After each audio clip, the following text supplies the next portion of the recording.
Billing settings. In this quick lecture, I will show you how you manage your billing settings in Shopify.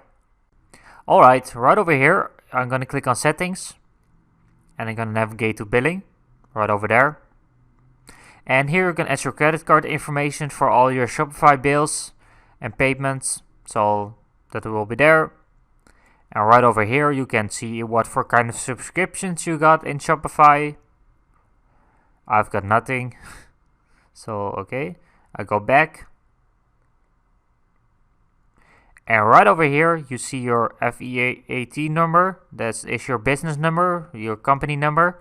So if you don't have one, don't enter it. And if you have one, you can enter it right over here. So I will hit cancel. Yeah, and this was a little bit about the billing section. And yeah, I hope you've learned now what the billing section means. And I will see you soon.